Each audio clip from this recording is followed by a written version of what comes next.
Big Boss season 7 Malayalam episode 23 review. ഇന്നത്തെ പ്രധാന സംഭവം 2 സ്വേച്ഛാധിപതികളെ തിരഞ്ഞെടുക്കുകയാണ്. അങ്ങനെ തിരഞ്ഞെടുക്കപ്പെട്ടത് ആരാണെന്ന് നമുക്കറിയണ്ടേ? ഇന്ന് അനുമോളുടെ കരിച്ചി നാടകവും ഈഗോ ഭയങ്കരമായിട്ടുള്ള ആളാണ് അനുമോൾ. അത് ശരിക്കും വ്യക്തമാണ്. ഇന്ന് രാവിലെ തന്നെ ക്യാപ്റ്റൻസി ടാസ്ക് ഉണ്ടായിരുന്നു. 3 റൗണ്ടിനുള്ളിൽ കോഴികളെ വെച്ചിട്ടുണ്ടായിരുന്നു. ഒരു റൗണ്ടിനുള്ളിൽ കോഴി അപ്പാനിയുടെയും, രണ്ടാമത്തേത് ബിന്നിയുടെയും, മൂന്നാമത്തേത് ഷൈത്തിയുടെയുമായിരുന്നു. നിശ്ചിത സമയത്തിനുള്ളിൽ ഏറ്റവും കുറവ് കോഴികളുള്ള റൗണ്ടിലുള്ള ആളാണ് ജയിക്കുക. അങ്ങനെ ജയിച്ച ആളാണ് പുതിയ ക്യാപ്റ്റൻ. അങ്ങനെ മത്സരത്തിനൊടുവിൽ അപ്പാനി ജയിച്ചു. കളി തീർന്നപ്പോൾ അപ്പാനിയുടെ റൗണ്ടിനുള്ളിൽ കോഴികൾ ഒന്നുമില്ലായിരുന്നു. പിന്നെയാണ് സ്വേച്ഛാധിപതികളെ തിരഞ്ഞെടുക്കുന്ന റൗണ്ടുകൾ ഉണ്ടായത്. 3 റൗണ്ടുകളാണ് ആദ്യം ഉള്ളത്.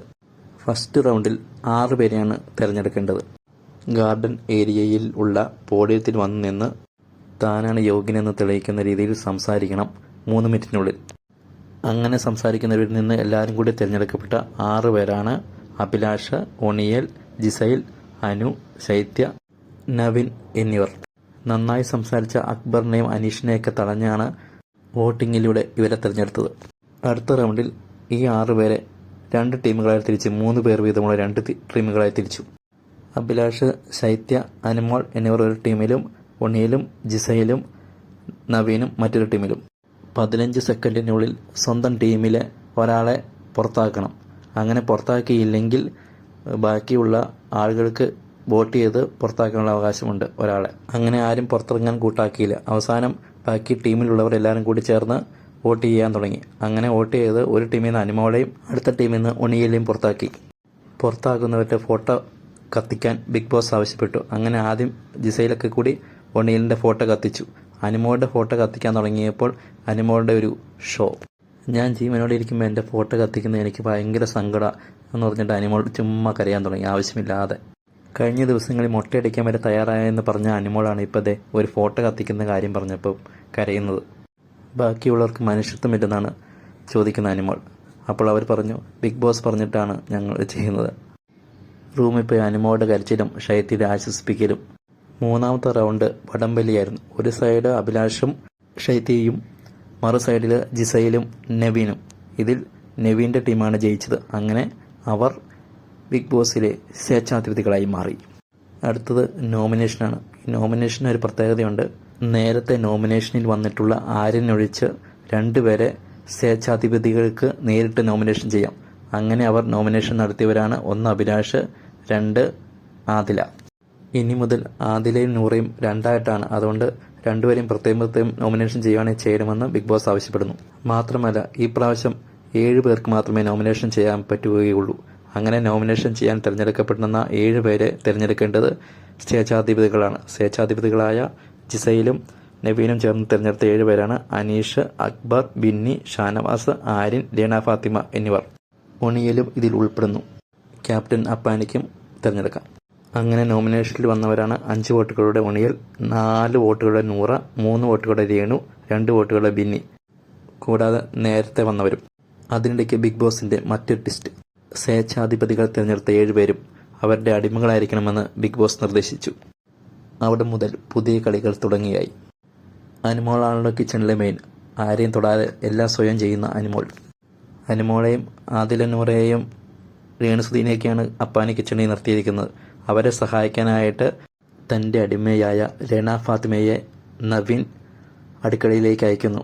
അടുക്കളയിൽ പുതിയൊരു വിഭവം ഉണ്ടാക്കാൻ വേണ്ടിയിട്ട് ലീന ഫാത്തിമ ശ്രമിക്കുന്നു. പക്ഷേ കിച്ചണിൽ കാര്യങ്ങൾ ചെയ്യാൻ വേണ്ടി വയമ്പിനും വില്ലിനും അടുക്കാതെ അനുമോൾ തനിക്ക് ആരെയും സഹായം വേണ്ട, താൻ തന്നെ എല്ലാം ചെയ്തോളാം എന്നുള്ള രീതി. അപ്പാനിയും എന്ന് പറയുന്നു അവിടുത്തെ പരമാധികാരി പറഞ്ഞതനുസരിച്ചാണ് വന്നിരിക്കുന്നതെന്ന്. പക്ഷേ അമ്പിനും വില്ലിനും അടുക്കാതെ അനുമോൾ. അപ്പോൾ അനുമോളുടെ ഈഗോ ഹർട്ടായിട്ട് അനുമോൾക്ക് തന്നെ എല്ലാം ചെയ്യണം, ഒന്നും പറഞ്ഞനുസരിക്കാതെ അനുമോൾ. അപ്പോൾ നമ്മുടെ ലീന ഫാത്തിമ ചോദിക്കുന്നത് അനുമോളുടെ ഈഗയാണ്, എന്താണ് ചെയ്യാൻ സമ്മതിക്കാതെ, ഞാൻ ചെയ്ത് എന്താണ് കുഴപ്പം എന്നൊക്കെ പറയുന്നു. അവസാനം ലീന ഫാത്തിമ തിരിച്ചു പോകുന്നു. അപ്പോൾ നവീൻ പറയുന്നു, എന്നാൽ എൻ്റെ അടിമകൾക്കും എനിക്കും വേണ്ടി മാത്രം ഉണ്ടാക്കിയാൽ മതി എന്ന് പറഞ്ഞുകൊണ്ട് വീണ്ടും ചെല്ലുന്നു. അതിനും സമ്മതിക്കുന്നില്ല അനുമോൾ. അവസാനം തിരിച്ചു പോയിരുന്നു ലീന ഫാത്തിമ. അപ്പോൾ നവീൻ പറഞ്ഞു, ഓക്കെ അവർ തന്നെ, എന്നാൽ അനുമോൾ തന്നെ എല്ലാവർക്കും വേണ്ടി ഉണ്ടാക്കട്ടെ എന്ന്. അപ്പോൾ മറ്റൊരു പരമാധികാരിയായ ജിസൈൽ മോഡേൺ ഡ്രസ്സൊക്കെ അണിഞ്ഞ് അടിപൊളിയായിട്ട് വരുന്നു. എന്നിട്ട് ജിസൈൽ ഫുഡ് നോക്കുന്നു. അനുമോൾ ഉണ്ടാക്കി വെച്ച ഫുഡ് എടുക്കാൻ നോക്കുന്നു കഴിക്കാൻ വേണ്ടി. അപ്പോൾ അനുമോൾ തടയുന്നു, ഇത് ഞാൻ ഉണ്ടാക്കിയ ഫുഡാണ്, ഞാൻ തരില്ലെന്ന്. അപ്പാനി സംസാരിക്കാൻ വന്നപ്പോൾ അപ്പാനിയോട് അനിമോൾ പറയുന്നു ജിസൈലിൻ്റെ വേഷം കണ്ടിട്ട് ഇളക്കം തട്ടിയില്ലേ എന്ന്. അപ്പോൾ അപ്പാനി ചോദിക്കും ഇതെന്ത് വർത്താനം ഈ പറയുന്നത് എന്നൊക്കെ ചോദിക്കുന്നു. ഇതാർക്കും കൊടുക്കാൻ അനിമോളുടെ വീട്ടിൽ നിന്ന് കൊണ്ടുവന്നതല്ലല്ലോ എന്ന് രന ഫാത്തിമ അനിമോളോട് ചോദിക്കുന്നു. ജിസൈലിനുമായിട്ടുള്ള തർക്കത്തിനൊടുവിൽ ആദില ഫുഡും വേണ്ട ഒന്നും വേണ്ട എന്ന് പറഞ്ഞുകൊണ്ട് അവിടെ നിന്ന് പോകുന്നു. ഇതിനിടയ്ക്ക് ഷൈത്യ വരുന്നു. ഷൈത്യയുമായിട്ട് ജിസൈൽ തർക്കിക്കുന്നു. നിങ്ങളെന്താ അനിമോളുടെ വേലക്കാരിയാണ്, അങ്ങനെയുള്ള തർക്കത്തിന് ഒടുവിൽ നിങ്ങൾക്ക് ക്യാപ്റ്റനുള്ള നോമിനേഷൻ തന്നത് മോശമായി പോയെന്ന് ജിസൈൽ പറയുന്നു. ഇത് ട്രിഗറായി ഷൈത്യ ജിസൈലിനോട് പറയുന്നു അടുത്ത പ്രാവശ്യം എനിക്ക് വോട്ടും വേണ്ട ഒന്നും ചെയ്യേണ്ട, എൻ്റെ നോമിനേഷൻ ഇട്ടാൽ ഞാൻ വീട്ടിൽ പൊക്കോളാം എന്ന് പറഞ്ഞുകൊണ്ട് അവിടെ നിന്ന് പോയി ബാത്റൂമിൻ്റെ അവിടെയുള്ള ഗ്ലാസ് ഉണ്ടായിട്ട് കൈയും കൊണ്ട് ഭിത്തിക്കിട്ടിരിക്കുന്നു. അങ്ങനത്തെയുള്ള അമിതമായ ഷോ. എന്നിട്ട് ഷൈത്യയുടെ കരച്ചിൽ. അനിമോൾ പറയുന്നത് നീ കൂടെ ഉണ്ടെന്ന് ഓർത്തിട്ടാണ് ഞാൻ ഇത്രയും പിടിച്ചിരിക്കുന്നു, നീ എന്താ ഇങ്ങനെ, നീ പോയാൽ എൻ്റെ ശക്തി അവിടെ പോവും, നിന്നെ എനിക്ക് കിട്ടിയ സൗഭാഗ്യമാണെന്നൊക്കെ പറഞ്ഞിട്ട് അവരുടെ ഒരു നാടകീയമായ രംഗങ്ങൾ. ശരിക്കും നാടകീയം. അനിമോളുടെ നാടകീയ ഈഗോയും ഇവരുടെ നാടകീയ അഭിനയം രണ്ടുപേരും കൊള്ളാം. ചോറ് കഴിക്കാതിരുന്ന ആദിലയെ വാരിക്കൊടുത്ത് ചോറ് കഴിപ്പിക്കുന്ന അപ്പാനി ശരത്ത്. രാത്രി ആദിലയുടെ ബർത്ത്ഡേയുടെ കേക്ക് കട്ടിങ്, ബിന്നിയുടെ വെഡ്ഡിങ് ആനിവേഴ്സറിയുടെ കേക്ക് കട്ടിങ് എന്നിവ ഉണ്ടായിരുന്നു.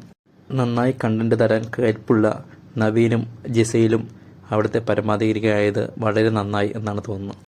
നവീന് ഫുഡിനോടുള്ള താല്പര്യവും ജിസൈലിന് മേക്കപ്പ് സാധനം അങ്ങനത്തെ ഒളിച്ചു വെക്കലും എല്ലാം കൂടി ആകുമ്പോൾ ഒരു രസമായിരിക്കും. അവരുടെ ഗെയിം മിക്കവാറും രസമുള്ളതാവാൻ ചാൻസ് ഉണ്ട്. പക്ഷേ നമ്മുടെ അനിമോളും ടീമൊക്കെ ഇത് ഗെയിമായിട്ട് എടുക്കുന്നുണ്ടോ എന്നൊരു സംശയമുണ്ട്. അവർ ഗെയിമായിട്ടൊന്നും എടുക്കുന്നില്ല.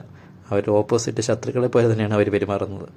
ഇപ്പോൾ തന്നെ അനിമോൾ ഇങ്ങനെ. അപ്പോൾ അധികാരമുള്ള അനിമോൾ കിട്ടിയിരുന്നെങ്കിലോ അവിടെ എന്തായിരിക്കും സംഭവിക്കാൻ പോകുന്നത്? കാത്തിരുന്ന് കാണാം. ഇനിയുള്ള ദിവസങ്ങളിലെ കളികൾ നല്ല കളികളാവാൻ ചാൻസ് ഉണ്ട്. വീഡിയോ ഇഷ്ടമായ സബ്സ്ക്രൈബും ലൈക്കും ഷെയറും ചെയ്യണേ.